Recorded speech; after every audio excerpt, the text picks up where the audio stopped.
जैसा कि हम सभी जानते हैं, भारत की कम्युनिस्ट पार्टी मार्क्सवादी के राष्ट्रीय महासचिव कॉमरेड सीताराम येचुरी का 12 सितंबर 2024 को देहांत हो गया। और उनके देहांत से न सिर्फ हमारे देश में, पूरी दुनिया के कई देशों में शोक की लहर आई और दुनिया भर के नेताओं ने भी उनके निधन पर शोक व्यक्त किया। हमारे देश में भी हमारे देश के प्रधानमंत्री नरेंद्र मोदी ने अपने फेसबुक पोस्ट में उनके साथ जो फ़ोटो शेयर करते हुए उन्हें श्रद्धांजलि दी। भाजपा के जो राष्ट्रीय अध्यक्ष हैं नड्डा जी, उन्होंने भी उनके पार्थिव शरीर पर जाकर श्रद्धांजलि दी। और देश के सारे राजनीतिक दलों, सामाजिक संगठनों, जन संगठनों ने, और जो राजनीति से और जो वामपंथी विचारों से भी जो ताल्लुकात नहीं रखते थे, उन्होंने भी उनको जाकर श्रद्धांजलि दी। सीताराम येचुरी न सिर्फ माकपा के राष्ट्रीय महासचिव थे, वो 2 बार सांसद भी रहे थे 2006 से 2017 तक में। और उन्हें 2017 में जो सर्वश्रेष्ठ सांसद का इन्हीं भाजपा सरकार ने उनको खिताब से नवाजा था। वो जवाहरलाल नेहरू विश्वविद्यालय में आपातकाल के दौर में 3 बार छात्र यूनियन के अध्यक्ष भी रहे।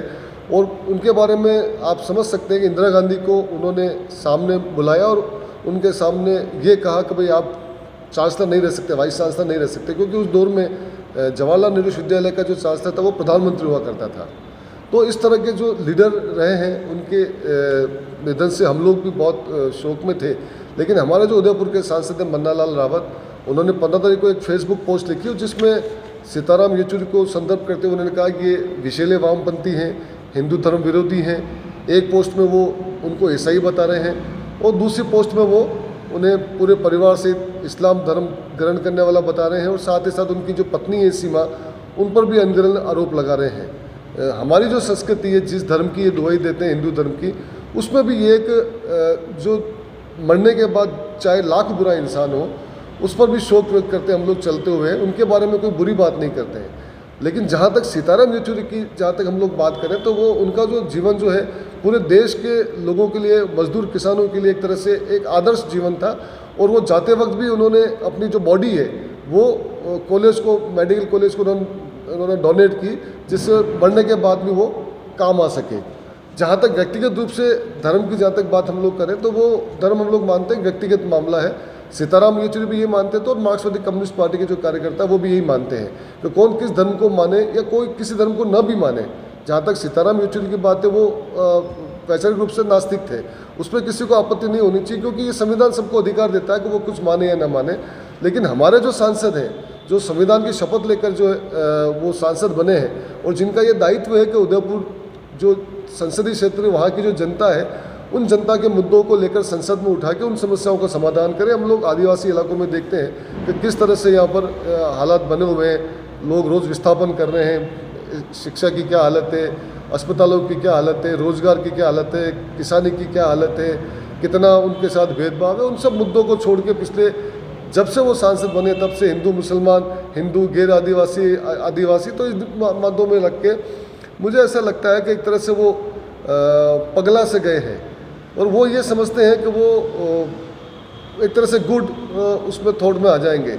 और मैं ये समझ रहा हूँ, देख रहा हूँ कि पिछले 10 साल से जो हमारे देश की राजनीति में भी और उदयपुर में भी हो, जो जितना हिंदू मुसलमान करेगा उसको जो है भाजपा आगे करेगी। तो ये हमारे उदयपुर के लिए, उदयपुर की जनता के लिए ठीक नहीं। अमन चैन प्रेम से हम लोग रहना चाहते हैं। इस तरह से जातीय धर्म के आधार पे या विचार के आधार पर नफरत फैलाना ठीक नहीं है। हमारे भी कई भाजपा में दोस्त हो सकते हैं और हैं, और किसी भी राजनीति में हो सकते हैं। सीताराम येचुरी की भी बहुत अच्छी दोस्ती सभी पार्टियों के नेताओं से रही है। इसलिए इन सब गतियों को देखते हम लोग चाहते हैं कि आगे ये काम नहीं हो। इसलिए आज मैंने अपनी ओर से जिला सचिव होने के नाते ने सूरजपुर थाने में रिपोर्ट दी है मन्ना लाल रावत उनके खिलाफ, और ये मांग करिए सीए से बात करके कि जो भी अगर कानूनी कार्रवाई आप कर सकते हैं, जो अगर कोई दूसरा व्यक्ति इस तरह की पोस्ट लिखता जिससे समाज में विद्वेष पैदा हो, दो समाजों में घृणा और पैदा हो, तो उनके खिलाफ आप कार्रवाई कीजिए। और जो हमारी जो कानून में जो अभी भारतीय न्याय संहिता बनी है 2023 में, उसमें भी धारा 299, धारा 302 में 1 साल और 3 साल की सज़ा का प्रावधान है, जिसमें धर्म के आधार पर कोई अपमान करता है, कोई विद्वेष पैदा करता है।